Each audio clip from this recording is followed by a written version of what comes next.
So hello, my name is Nicole Smith. I am the Event and Communications Coordinator for Spark Niagara, and I am the host for today's webinar. So it's very nice to have you join us today.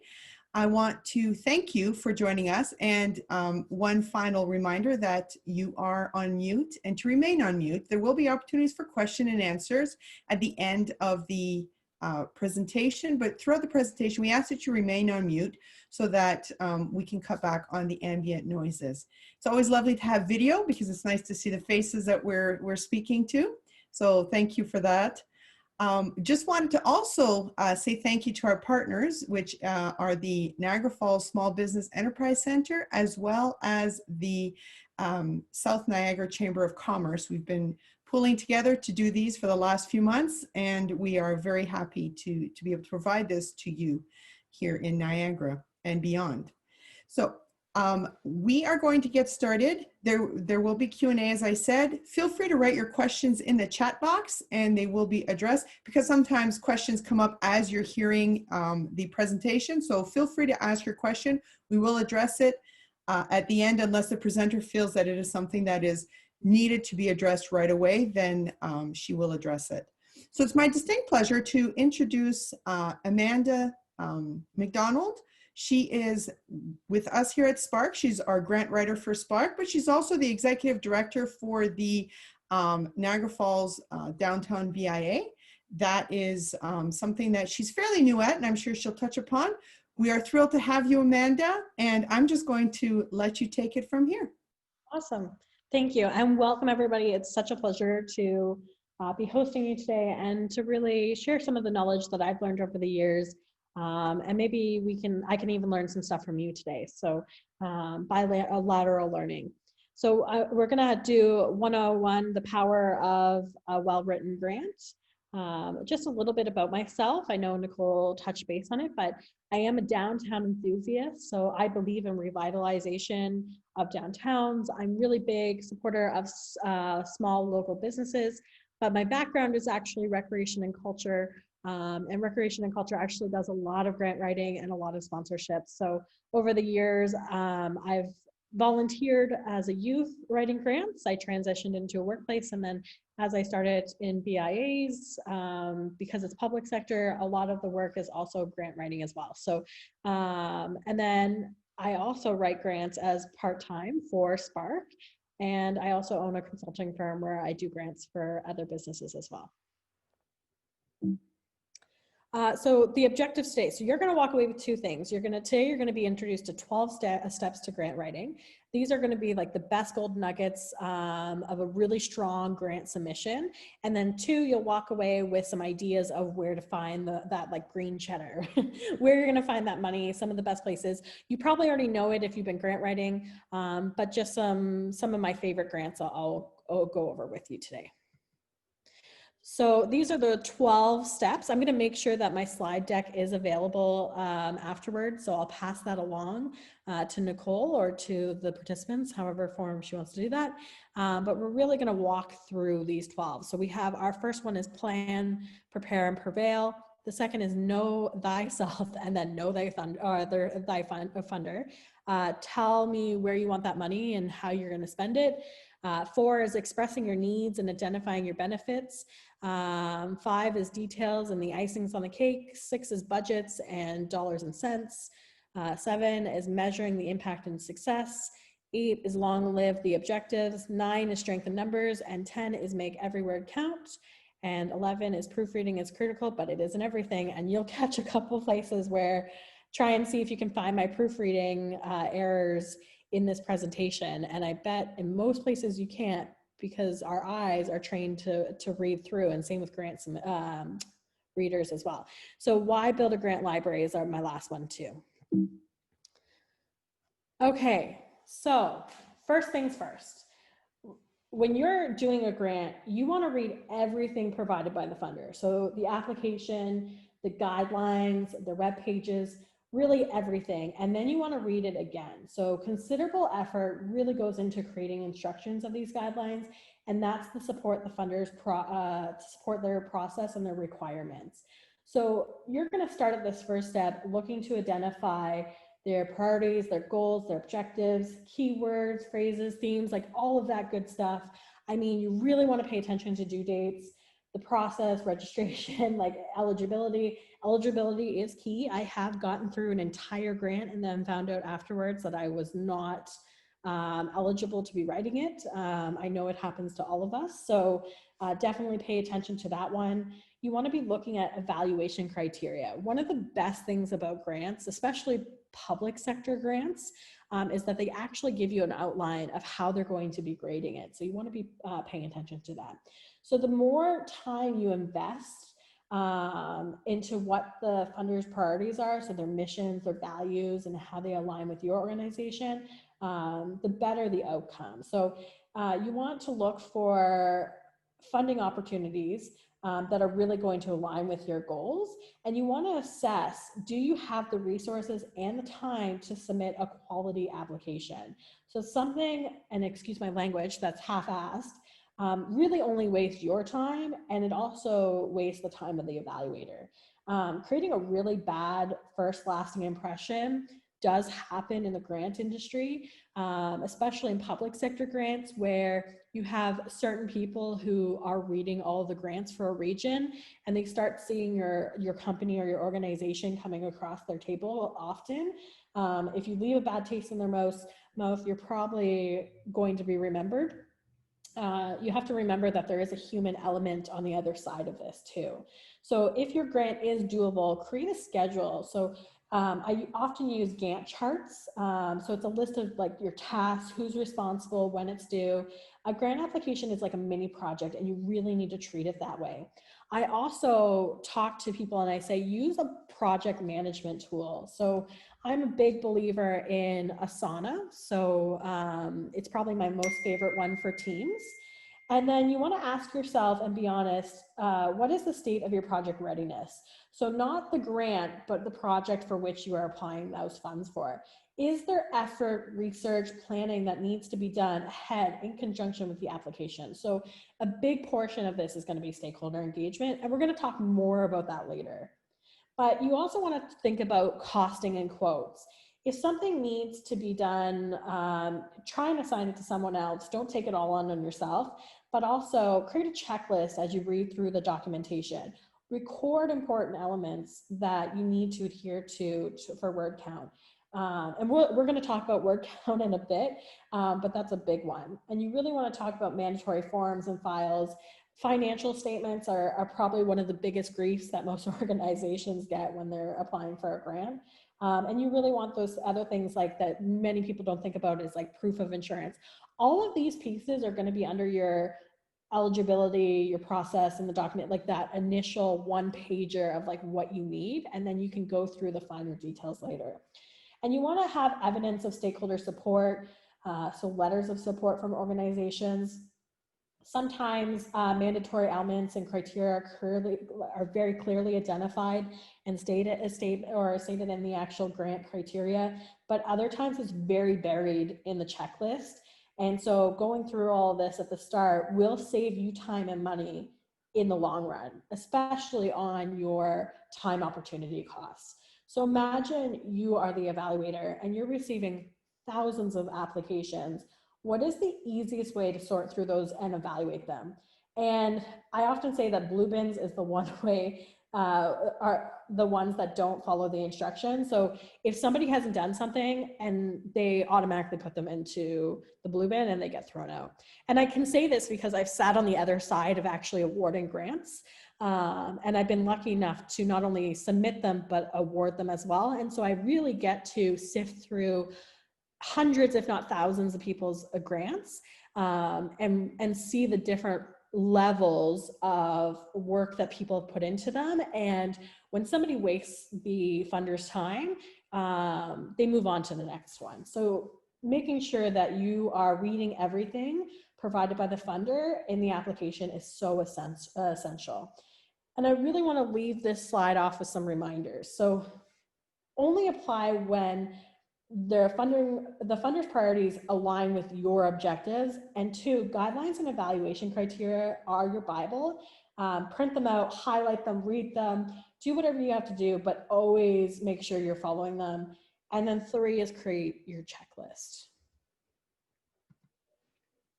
So the next one is know thyself and know thy funder. So when you approach a funder, it really needs to be a conscientious effort. You have to assess their goals and the objectives and make sure they align with each other and that your vision matches their vision. The values should always align. And after all of that, you are intentionally seeking a relationship for mutual benefit. So many people view it as a one-sided relationship. It's the same as if you were renting an apartment. You're getting a home out of it, but the homeowner or person renting it to you is getting the money from it. So it is a mutual benefit. And please ignore, sorry, my emails are coming up, so please ignore those sounds. In developing a grant application, you really first need to know the funder's story. Who is the organization and what mission do they serve? So understanding their story will really help you enable to weave in the messages, the emphasis and key points, and really highlight those different elements in your application to establish empathy with your mission. And that's that human component that I talked about before. The person on the other side of the table is human, and they do want to see great projects in their community. And they want to help, you want to help the evaluator envision the alignment to your project. So knowing the funder story will also allow you to address their goals. A really great example is a mental health services. So if the funder's focus is youth at risk and teen pregnancy, you would identify how your grant and activities would reach and benefit those two demographics in particular. And you would then find supporting evidence to it. So I often say to people that I subscribe, so I'm a Brock alumni, and if you were privileged enough to go to university or post-secondary or Niagara College or wherever you went to school, as an alumni, I would definitely take benefit of your library resources. I often quote journal entries, and I find really great pieces that I can prove and measurable metrics, but we'll talk about some more of that later. But you definitely want to be thinking about that. So if the funder's objective is job creation, you want to build a community. So if you want to build a community center, your grant submission would highlight the number of jobs you created through the project's development. So where's the engineering construction, and then through the implementation, you have the administration and operations of it. Those are more capital grants. But you really want to highlight all of those components. And then you want to go beyond those stated objectives. So imagine you work for the funder and that you are conducting the evaluation. What else would you like to achieve? So think about this as an exercise. You will be able to identify and incorporate complementary and often unspoken societal benefits in your grant that has synergy between the two, yourself and the funder. So fundamentally, the funder is giving you money to achieve their goal. And I want to say that one more time, because your success must help the funder achieve their success. And then once you know the funder, you can introduce your organization, the objectives, the project in the most amenable perspective. So when telling your story, always assume that the funder knows nothing about your organization, no matter how big you are. And provide that background context, including like mission. I think like the top ones are mission, vision statements, and identifying the impact that your organization has on the community. What's another one? Like you want to really avoid, or you want to aim for common layman terms. Make sure you avoid industry jargon. So if you're an engineer, and I don't even know jargon, I probably shouldn't use this as an example, but, or maybe a BIA. So oftentimes I call myself a BIA, but most people don't know that that means business improvement area. So in a grant, I would make sure that I spell out exactly what I am, what I do, and make sure I'm not using acronyms.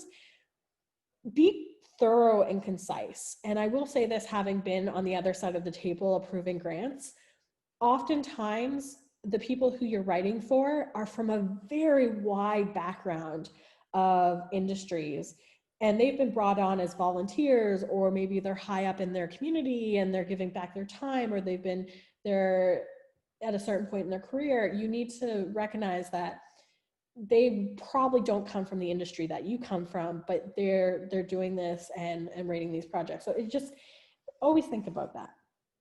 So with just one or two questions, the description of your organization, business, or project, or rationale and scope, a funder should have a solid understanding of who you are and what you do and what your need is and why you're doing what you're doing. And you want to make sure that you don't just tell your story, you sell it. So think of an elevator pitch, and this is the written version of it. And with your grant application, you want to know that you're courting that funder. And so I would say the three things that you really have to take away from this is a grant application is not just what you want to tell, it is what the funder wants to hear. You, two, make no assumptions that previous knowledge or relationships exist between the two organizations. So even if you know the person on the other side of the table, and you have a relationship or you've applied for it before, you want to make sure that there's no assumptions there. Three is your success story will also be the funder's success story.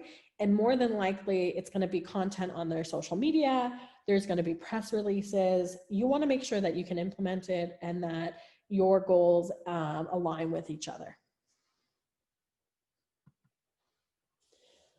So now that you've gotten to know your funder and assess for those alignments, now comes for that ask. So that awkward time when you're asking for the money and for their belief that your project is the project they want to fund. So it's the response to a seemingly small but really loaded question that always gets people. And that's, please provide a detailed description of your project. Now, before you even start, you need to think of what to write. So I often make notes, jots, bullet points of all the different things you want to think of or that might be relevant to your project. So the problem, what the issues are, the history, who's been impacted, like what you've accomplished, who's going to be part of the work. You want to talk about the solution. What is the overarching goal? What work will be undertaken? Whom, where, like all of that stuff. And then also the benefits. So safety, sustainability, job creation of community, sense of well-being, improved mental health, like the whole list.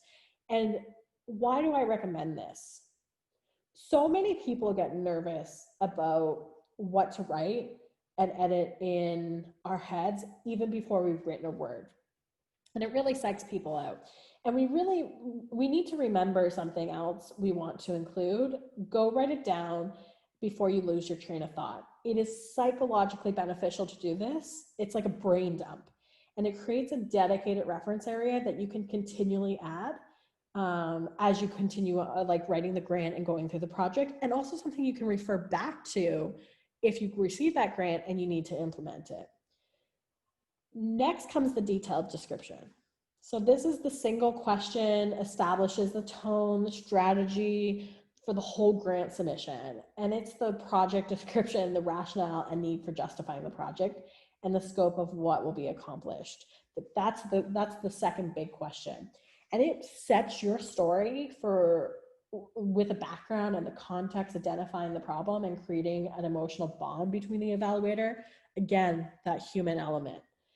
It is the first time you're articulating your project goals to the funder. So this is where you need to be clear, concise, quality over quantity, and allowing the reader to connect the dots from your application to the funder's objectives. It provides just enough detail describing the solution so that your reader understands what will be important. And it also identifies the project readiness, showing that you can do this.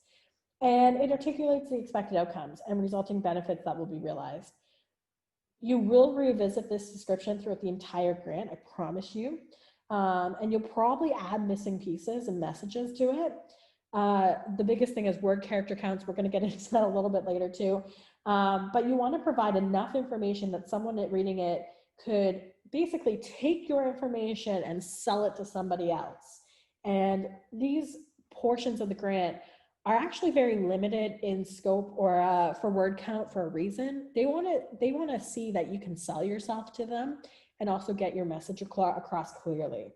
And what a project description is not is active listening, a listed deliverable, and timeline milestones. Don't put those in this section because you're going to get more detailed questions later. It's going to ask you to review all of those in itself. Don't waste your precious word count on those three. So activity listing, not active listening, a list of deliverables, and timeline milestones. You do not have to put those in there, or at least I don't. I guess it depends on the length of your grant and if you know you're going to have details, but to each their own. So you also, in this part, you want to remember that the project description sets the strategy for the whole grant submission, and you want to walk the reader through the problem, the goals, solution, outcomes, benefit, like all of that logical sequencing of the story. And then 3, don't provide so much information as to confuse the reader. And then 4, what is the project description not? So, and also this little cute piggy, I love him. So, so now that you've explained your big deal, don't forget those 4 reminders up there. So expressing the need and identifying the benefits.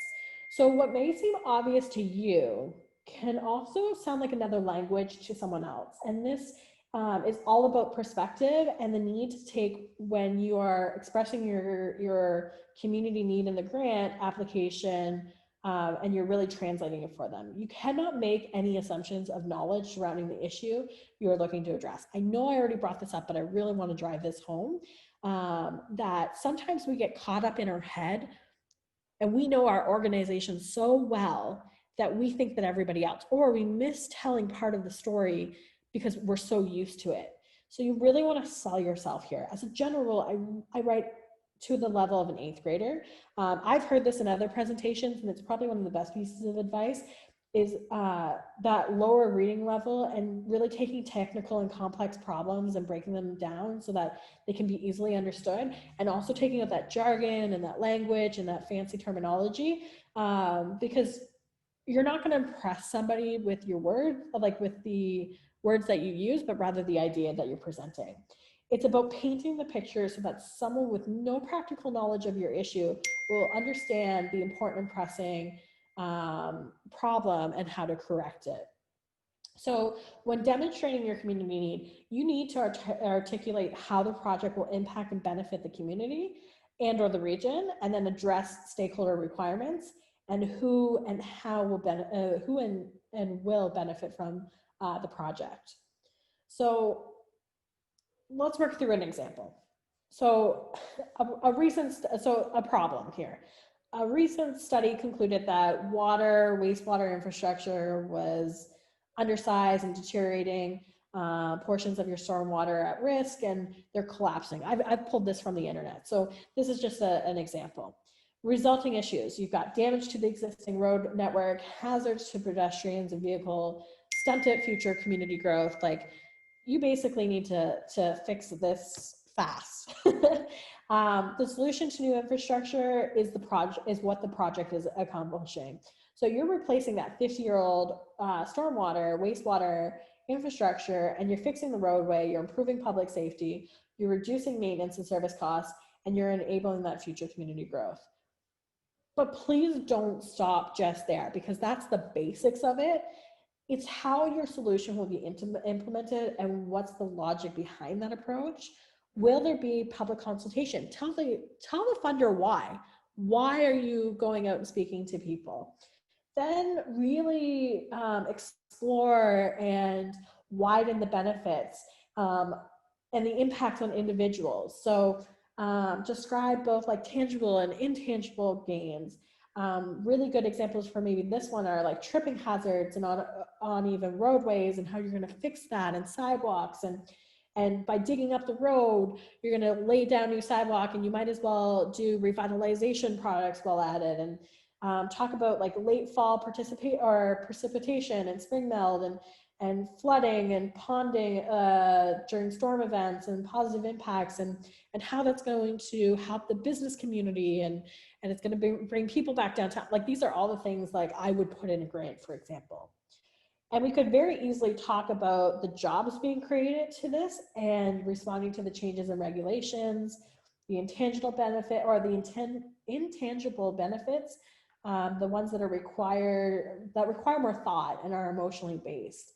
If we were to think of a new community center that would be a seniors program, keeping seniors active and happy in their community, was once seen as a feel-good intangible. Today we can relate it to decreased healthcare costs and addressing senior isolation. So that's that portion about going out and getting that evidence-based research or journal articles and really using those stats and inserting them into here. Be pragmatic and really take a wider perspective of your project's benefits and open your eyes of how it can help more people. And your draft should very clearly demonstrate how your problem, solution, and benefits help the funder achieve their objectives and explain why this project work is so important. So you really want to remember, and I always want to leave you with 4 reminders. Explain the details as if you're talking to a young person with no experience. Explain how the project will impact and benefit the economy, the environment, socially, all of those things. And explain who and how they will benefit the project. And then really expand on those tangible and intangible benefits. And Nicole, I'm just going to stop here if anybody has questions. Oops. Okay, that sounds good. So if anybody has any questions, now would be the time to write them in that chat box. There's been a lot covered so far, and there's more to be covered, I'm sure. But does anybody have any questions on what Amanda has shared so far?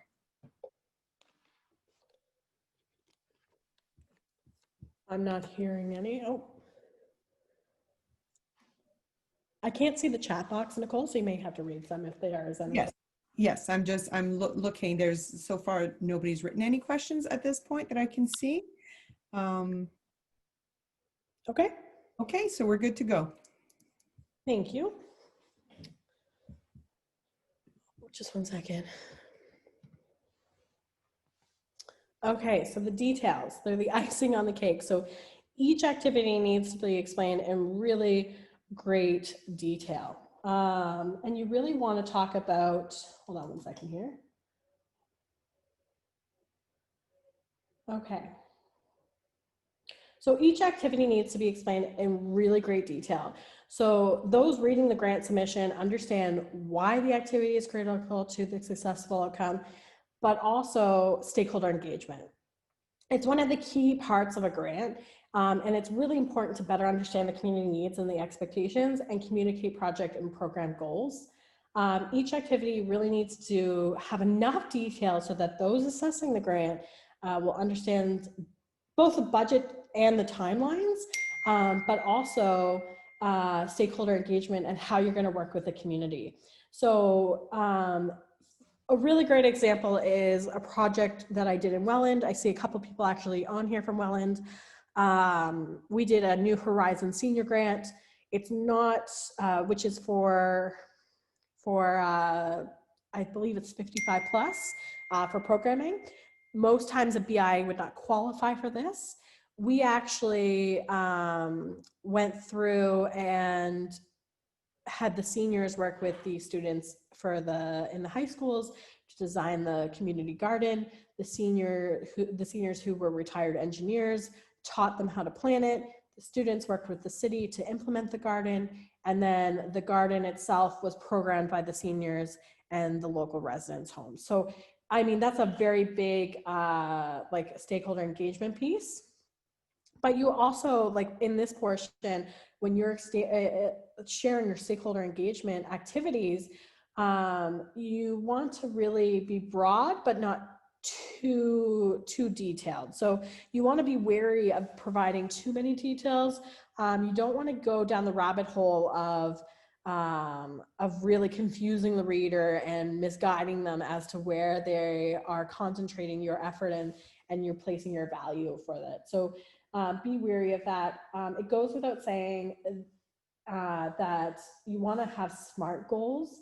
And most people know this, so it's specific, measurable, achievable, realistic, and time-bound, but most people forget the evaluated and reviewed portion of that too. So I always add in those two at the end. The sharing of the implementation process needs to follow logical sequencing. So for example, stakeholder engagement happens before program design. It sounds simple enough, but we are human and we totally forget to add these things in. And when we remember, some activities are happening concurrently, and sometimes it gets messy. So some grants require a work plan or timeline, methodology, even risk identification and migration. There are contingency in some grants, by the way, so you can add in those as well in the cost line in the budget, but we can talk about that later. These demonstrate the project has been given really proper thought and planning. So this advanced thought process and the documentation is an invaluable investment and supports that project readiness that I talked about. So they're focused on the how is it going to get done and trusting that they're giving their money to the right person. So of the utmost importance, you don't want to overpromise on your project, but you also don't want to underpromise either. So you want to set realistic expectations as to what you will and won't achieve for a grant funder and your team. And I want to leave you with the 4 reminders for this. So explain why the activity is critical to a successful outcome. Provide enough detail, but don't go down that rabbit hole. Activities should be smarter, not just smart, and explain the activities logically. Oh, and don't over or under promise. The 5th one in there for this one. So budgets and cents. I'm sorry, guys. You probably hear my messages going off. I apologize about that. So budgets and cents. So there are thousands of grant proposals and budgets from high level up all the way down, and some of them overexert themselves and they underestimate some, or they underestimate some parts, and the budget is probably one of the key components to the grant. So when you're submitting it, the initial application process actually typically looks for high level budget with really undefined categories. So unless it's a really micro grant, bigger grants, if you pass the initial qualification phase, you may or may not be asked for a more detailed or delineated budget. And this happens a lot with Ontario Trillium. That's a grant that we're going to, or grants that we're going to be talking about later. But sometimes you have to provide a statement of interest that you even want to apply for the grant. And then later on, if you've passed that initial stage, then they let you apply. So you don't even have the option. You have to state you're interested. But at a higher level in that statement of interest, you're going to give a really high level budget, and then you'll get into the nitty gritty later. And you'll also need your quotes in there as well as you get into the more detailed budgets.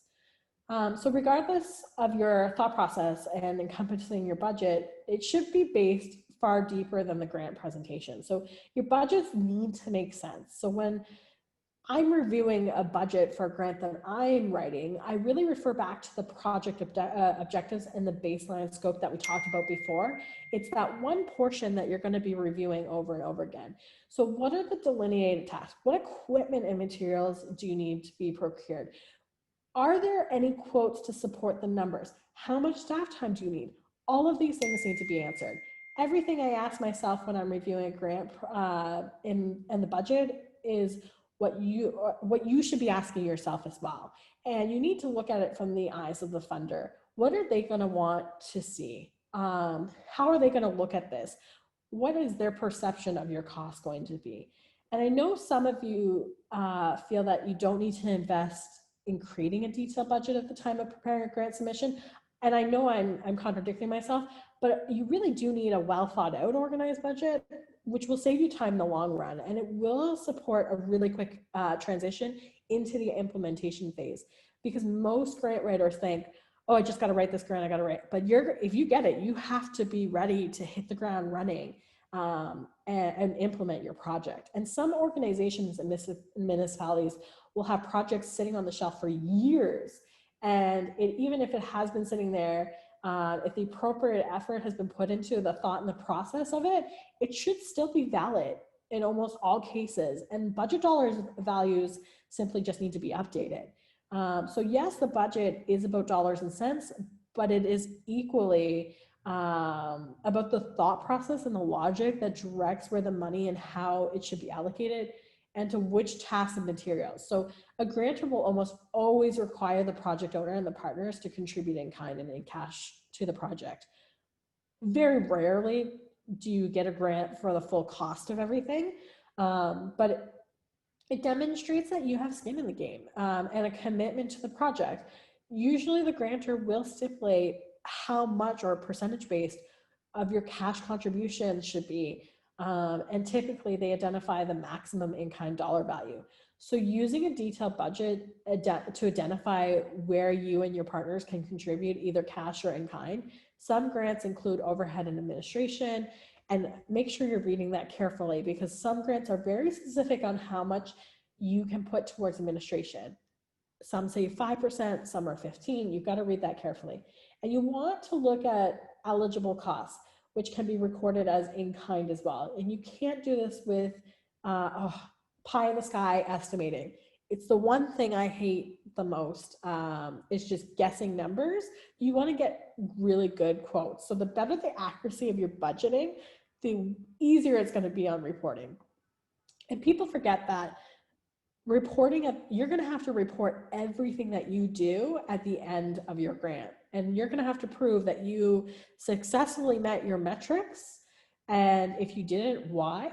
And what were the obstacles? And then also you're going to have to, in most cases, submit receipts. So make sure that you're keeping track of all that. And you want to make sure that you're not having to justify your over and underspending, which could really affect your future funding approvals.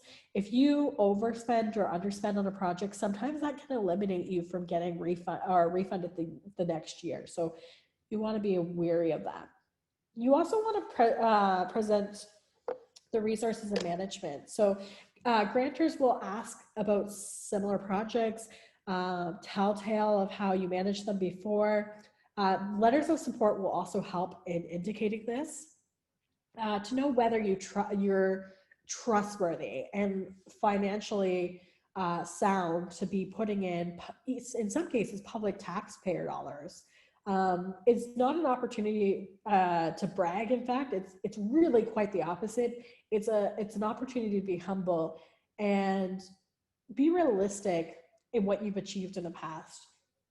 They also want to know who is going to manage the project. These are a couple factors driving this question. Is there proper understanding of the time and dedication required to manage this project? Does this person have the experience and the knowledge to effectively manage it?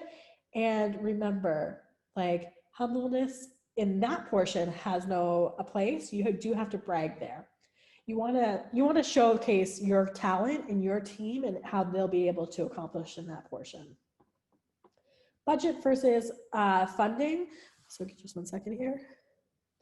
Budgets need to be realistic and aligned to the project objectives and the scope of the project, not to the available funding.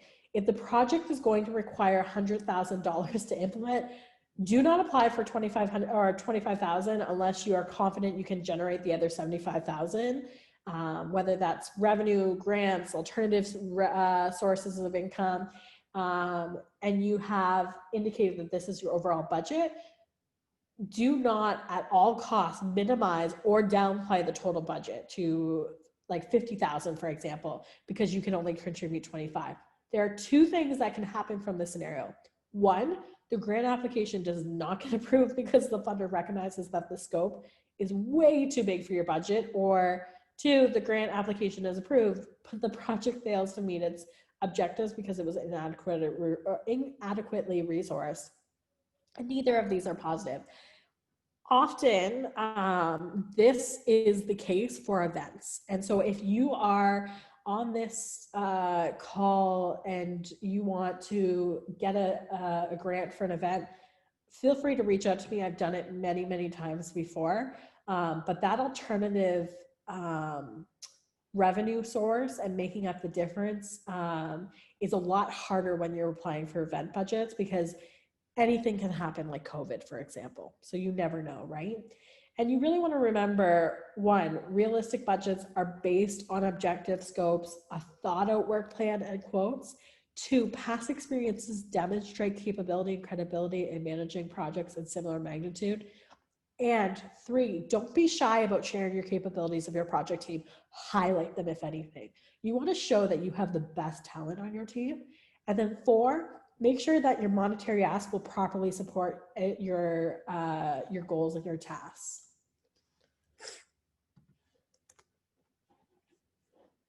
So measuring impact and success. So, project's success is measured during the implementation. So, and its completion. And it's not a one-time deal. Success will also mean very different things to very different stakeholders. To some, success will be a project delivered on time. To others, it's meeting certain metrics of how many people you're helping in the community. But right from the start, it's important to establish criteria, and that will be used to measure your success and the impact or the metrics that, and label them as you go along in the project at the beginning. And let me really clarify that not at the beginning of the project, but when you are preparing the grant application. So you want to have those ready and not wait for the question to be asked. So I'm trying to think of a really good one to give you an example of. For events, for example, so when you're writing an event grant, they're going to ask you things like, how many people are you expected to come out to your event? You want to have a realistic goal, but you also need to be thinking, how am I going to measure that? Because at the end of the day, you need to prove it. Often I say, do it through alcohol sales. How many beers, wines did you have purchased? How many wristbands, so number your wristbands. I also used to do it by flyers given out at the front door. So I would number flyers, and then at the end of the day, I would count how many I had left. And I could say, like, look, I gave them to everybody coming in if it was an open event. But you can be thinking about it as, so for community grants or programming grants, for example, if you're working with seniors, how many seniors did you impact? How many businesses were open? There's all kinds of ways to evaluate your criteria. And you need to clearly articulate and define so that the funder will show they align to the support of their goals and objectives, and for the measurement and assessment. And sometimes the metrics are spelled out in the grant, so keep an eye on those. Other times you'll really need to draw upon your existing and judgment to develop them. And the evaluations are typically goal, process, or really outcome based. And then keep in mind that the metrics identified in the grant submission will require some reporting. So like I said, give it really good thought. It's great that you put in 30,000 people coming to your festival. How are you going to prove that you had 30,000 people there? And remember, project success will have several points of measurement and criteria. 2, success will be different for all different stakeholders and dependent on your grant. 3, identify success criteria when preparing the grant, not just when you're implementing the project. And 4, staff will be reporting on whatever is spelled out in your grant. So please make sure that you're keeping a track of it, and also that it's attainable for you. Okay, sorry, my throat's starting here. So long live the objectives. So your stakeholders, whether they're boards of directors, in my case, I have city councilors on my board, community participants, they will all have their thoughts and opinions about what sustainability mean, what it means for your organization. They're all going to have an idea of what the program's going to look like. You're really managing everybody's expectations, and important information, and it is important information to have for sure. However, when you are preparing your grant application, you need to be thinking about the operational sustainability of objectives and the goals from the perspective of granting organizations. And especially for those of you on the call today that are executive directors of organizations, you want to be thinking about that sustainability piece, especially if it's a project that's a social assistance based, and how you're going to sustain that afterwards, because often you will get funding and they want to make sure that there's a capacity building piece in there. So funding organizations do typically look for a couple of elements. One is continued funding and operations for when the grant money is no longer available. And 2, the ability to replicate the project or program in another community using the exact same footprint and or the lessons learned at this launch of this program. So if your grant application demonstrates project viability, but doesn't communicate how your project will sustain itself after the funding has expired, or how you're going to scale that project, then you're going to have some problems. And after the grant money, what's important for the grant application is not the absolute defined solution, it's the viability and the business case. But that you've thought about it and it's also incorporated into the project as a whole. Sustained funding could incorporate a social enterprise business model, a user-friendly model. I mean, there's newer expanded fundraising campaigns, corporate sponsorships. I know there's a really great grant out right now from the Ontario Trillium Fund for Resilient Communities, which is helping not-for-profits re-envision some of these to become more sustainable in the past. It's one of the few grants I've ever seen that will help you with this. Take advantage of that.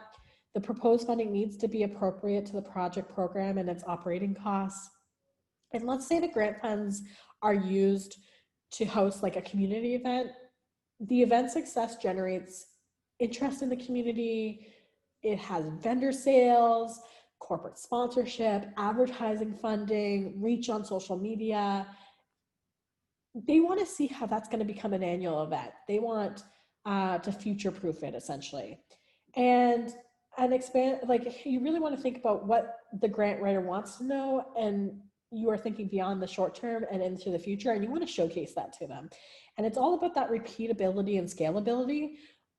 When you take when you take a batch of delicious Christmas cookies, you want to remember what you did and how you were able to make them so that you can do it the next year. If they turn out like hockey pucks, you don't want them to, you want to avoid making the same mistakes. Some of you are probably rolling your eyes right now, but it's the reference of Christmas during the summer. Well, I mean, in the fall, I mean, I know we're not even to October 31st for Halloween yet, but it's obvious lessons learned. And the analogy is simple and the premise is repeatability. Let's say you're preparing a government grant application to address homelessness, which a lot of grants cover actually. If you speak to your program and how it can be replicated in other communities across Canada through sharing a program development or resources or lessons learned, it will speak to a broader program objective through either a federal government or provincial body. And that's gaining you evaluation points. And that's bringing it back to the rubric, which I talked about in the first one, is make sure you're going over your evaluation criteria to make sure you're hitting all these points. Repeatability is extremely powerful as its scalability. If your project is a pilot, make sure you talk about how you plan to roll it out beyond the pilot boundaries. The grantor wants to know what you are thinking beyond the immediate community and how you can help other people applying in the future. And sustained benefits. So sometimes you have to think about beyond the money and beyond the replication. Sometimes the sustainability is about the benefits derived from the project or program. And COVID-19 has cast a really big spotlight on how organizations need to be sustainable into the future. A lot of us are suffering, especially not-for-profits. And you want to make sure that your grant application for implementation and solution-based benefits the community long-term, but also how you're going to survive after that money has run out. And the grantor wants to know that you're thinking of the bigger picture. And if the project only achieves its objective once and doesn't have a sustainable life cycle or impact, and it can't be replicated, and it is not delivering or maximizing your value or organization or the stakeholders or the funders, they don't want you. So you're going to be dead on arrival. So I would really drive 4 points here. How will your project or program deliver on its goals about the funder's money and when it expires? 2, how will your project or program financially sustain itself beyond the grant funds? 3, can another community benefit from your implementation or lessons, or has somebody already done it before? That's something you should really look into, and can you replicate it? And 4, think beyond the project, your community, and think much bigger and think about tomorrow.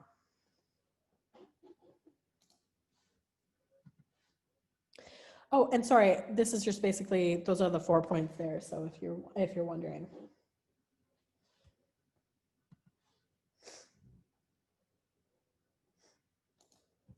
So Earlier, I talked about stakeholder engagement. I really want to cover strength in numbers. And there are a lot of cliches about teamwork, and many hands make work light and all of those famous sayings. But the truth is that partnerships and collaborations from the funder's perspective is very different. So from the eyes of the grantor, project partners signal like collaboration strengths, knowledge and skill sets, diversity in leadership, broader reaching impacts, more thoughtful planning, higher level of commitment, and less risk.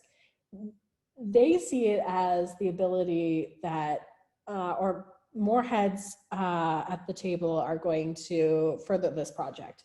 And it also takes time to establish relationships, and they know that you've done the prior work and you're just not drumming up this grant the first time you look at the application. So with so much weight being placed on other with what's being understood about partnerships, you need to make sure that you do your due diligence in what you put up to your upfront to your partners. So you want to approach partners that have an alignment with your goals and objectives, and also with the grantor's objectives, and make sure they align as well. They should have a vested interest in a positive outcome, and they involve them. And you want to involve them in the planning so that they are fully aware and buy into the project from the start.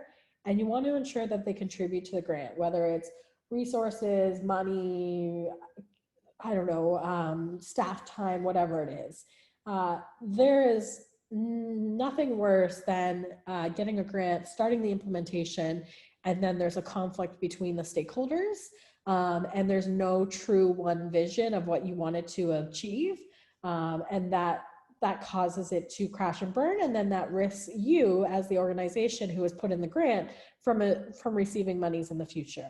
While letters of support are amazing and fantastic, you don't want to tie yourself to an organization that you haven't properly vetted. And when you are writing that grant, make sure you include them in the process, because that's going to circumvent a lot of the issues that I just talked about. Like I said, letters of support or commitment are not just nice to have, but consider them a requirement regardless if the funder requests them or not. And then the guarantor's awareness and commitment, and when the grantor does do their homework and calls a partner, there's no hesitation whatsoever. And I always tell people that depending on the extent of the partnership and the amount of money that's flowing through, well, actually, I'm just going to revise that. You want to do a terms of reference or a memorandum of understanding in almost every circumstance.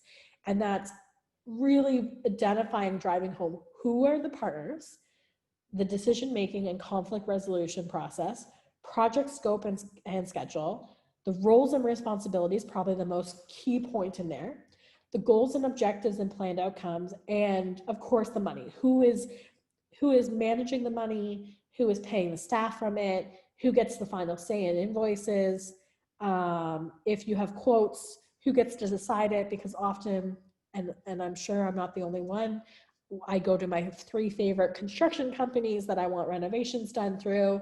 Of course, I know in my head who I want to pick because I know they can do the work.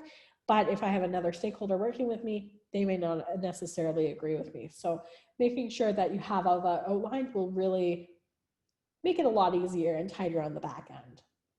So you want to remember 4 things. Partners should be brought in a meaningful, purposeful collaboration. Partners need to be committed with a vested interest in impactful outcomes. 3, always get letters of support and commitment. 4, depending on the extent of the partnership, you may want to invest in a terms of reference. And again, I'm telling you, definitely do that or do an MOU. Legally, it will help you, and if unfortunately something goes sour. So make every word count. So grant applications are being completed online or within confines of restricted templates.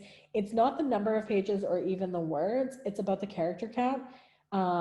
Well, with the exception of Ontario Trillium Fund, they do word counts. To that end, make sure you double check your limitations before you start. I often take that section of the grant, and I put it in a Word document, and at the top I'll put how many words so that I can keep on track while I'm not working in the grant window. And I really want to make sure that if it says 400 characters, that you're focusing on those 400 characters.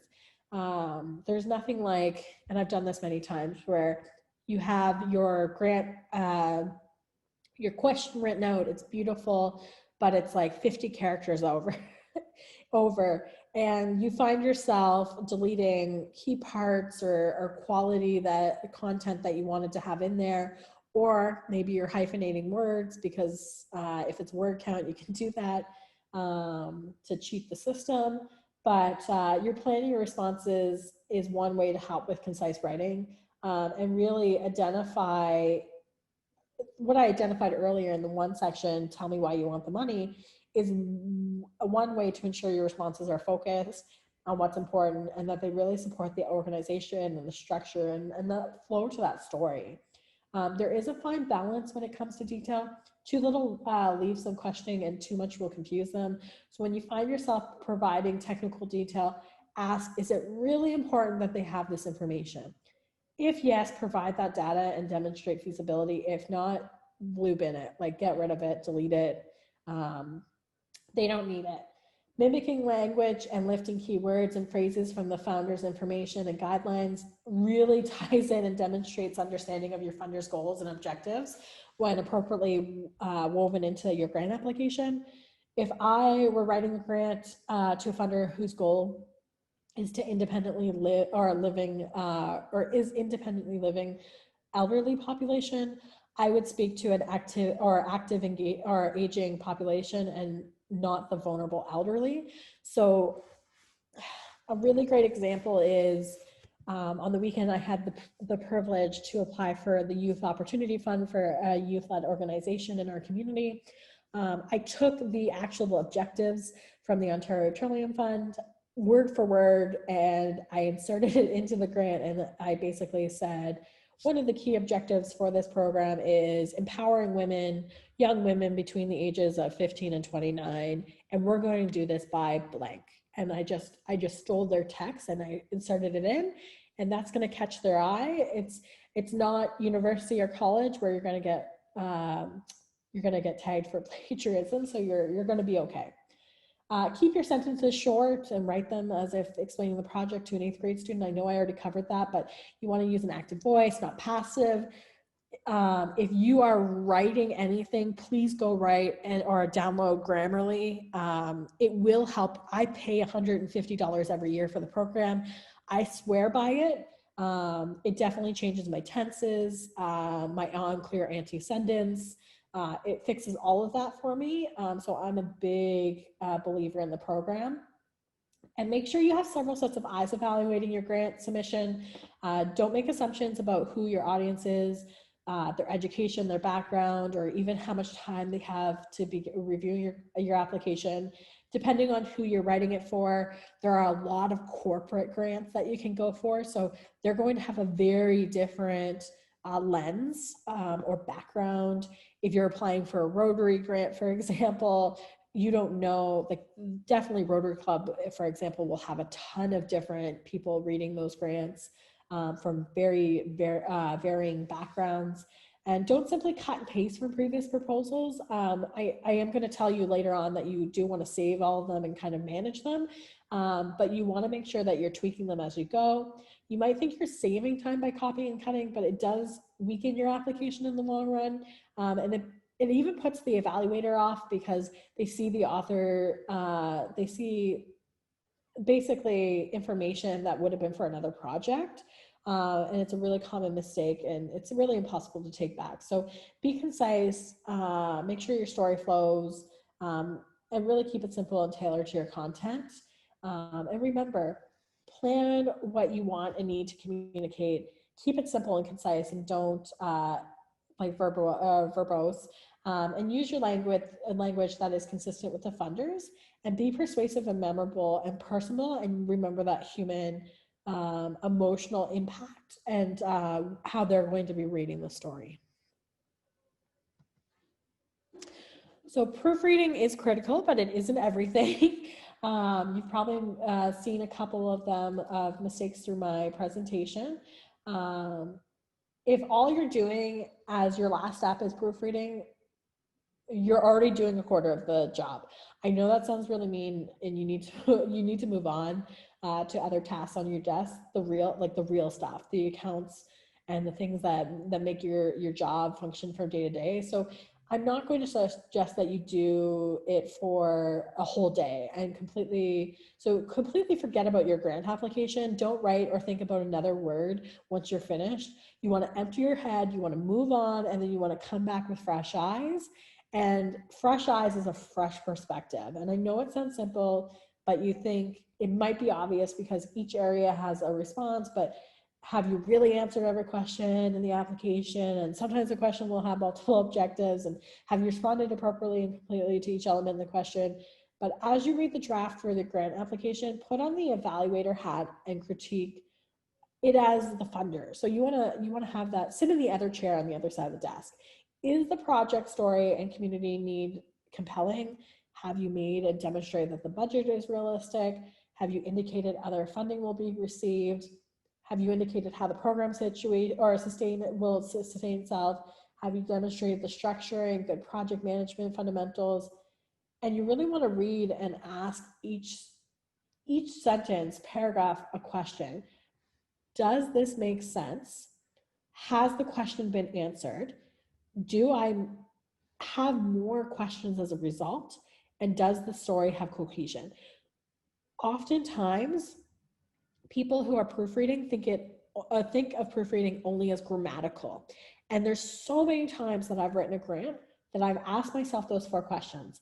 Does this make sense? Has the question been answered? Do I have more questions as a result? And does the story have cohesion?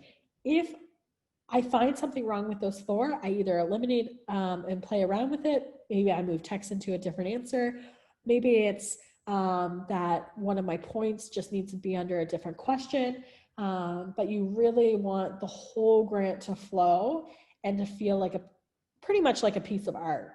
And when you are ready to proofread, you need to be disciplined for the task and do not rush it. Your mind will read exactly what it wants to think is on the paper and not what's really there.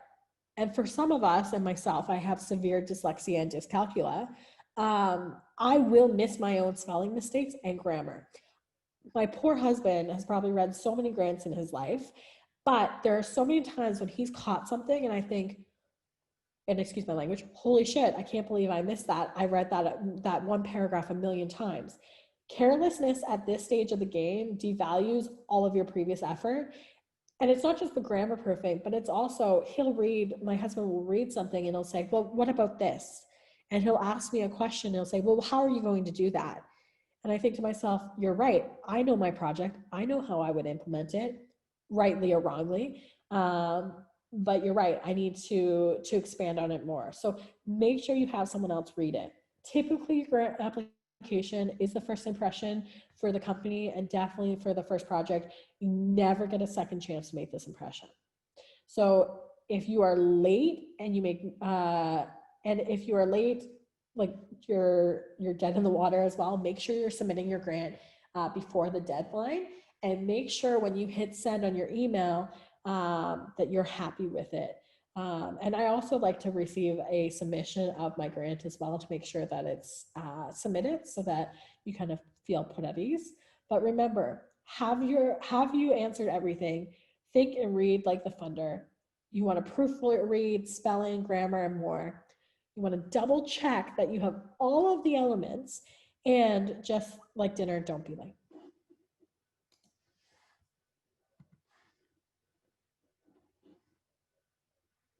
So, a grant library.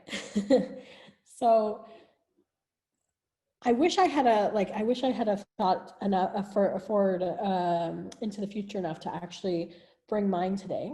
But you really, like, as you're creating your grants and you start to write more, you start filling out a lot of the same information on some of the grants.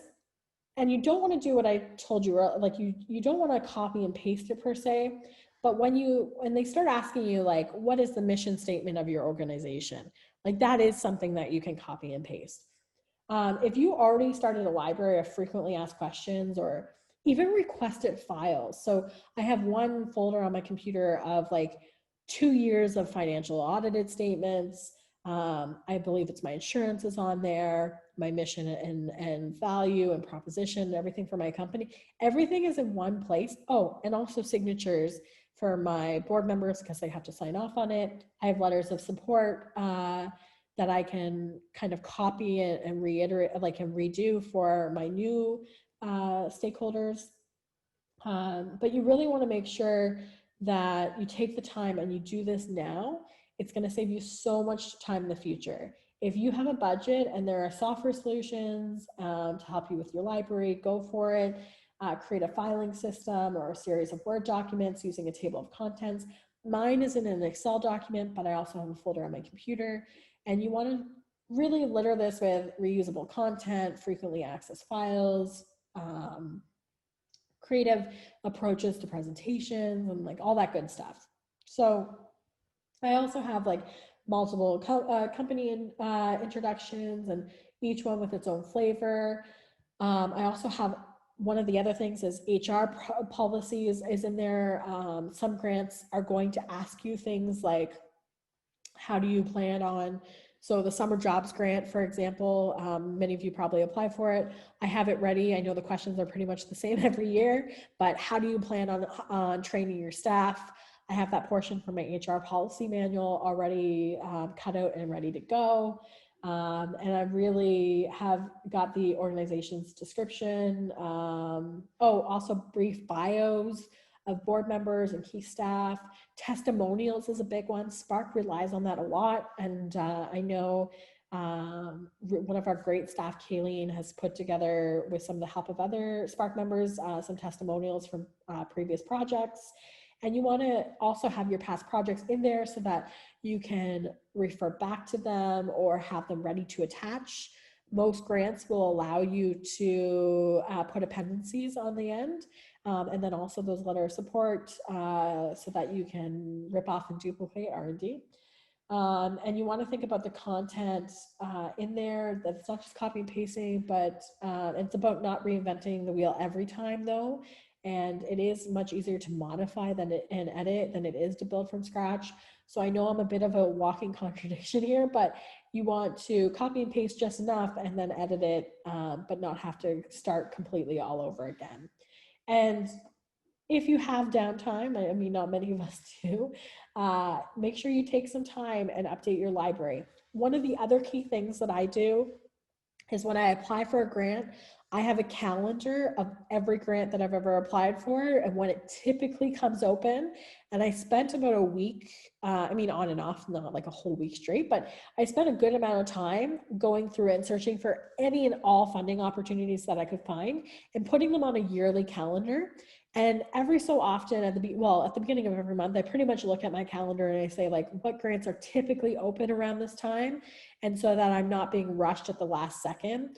It's Ontario Trillium. I know I've mentioned it several times throughout this, but not just that, but any like FedDev programs or provincial programs through OnTransfer, any of those, they're going to have pretty regular ones, like the Blockbuster grant, for example, if you're doing projects over $1 million, like big events.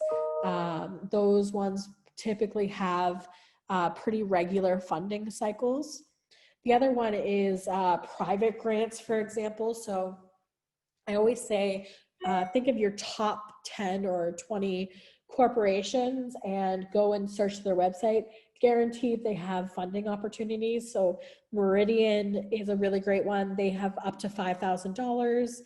You can apply on their website. I think you can apply every 90 days or maybe it's once a year, but if you put in when you applied, you can then go back and apply in the next time. Walmart is a really great one and is often underutilized. I get that one all the time. TD has a whole bunch. So TD has like, I think it's like people in the parks.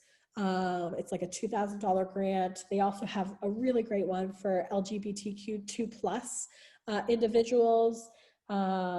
They also, what is another one? There's so many of them. Rogers has one. Scotiabank is very student focused. So I know they have a lot of student initiative ones. CIBC does the student the student network, I believe, so you can get a lot of programs from them. But these are a lot of like corporations that are really getting into grants for their social responsibility. They don't want to have to implement anymore. They want you to do the work for them, and they're willing to give you that money. You just have to go in and look for it and find it and apply for it. I'm trying to think of some other ones, but you really want to remember that a grant submission is not over until everything is filled for the fast and easy retrieval, and also think about that reporting structure in there as well. Create and maintain a library, and if you want honest, constructive feedback as another grant writer to evaluate your submission, so make sure that you're keeping all of that in mind. And that's my presentation. So does anybody have any questions? Thank you so much, Amanda. That was a whole lot of information, but it was so useful, so very practical. It's great. So thank you. So yeah.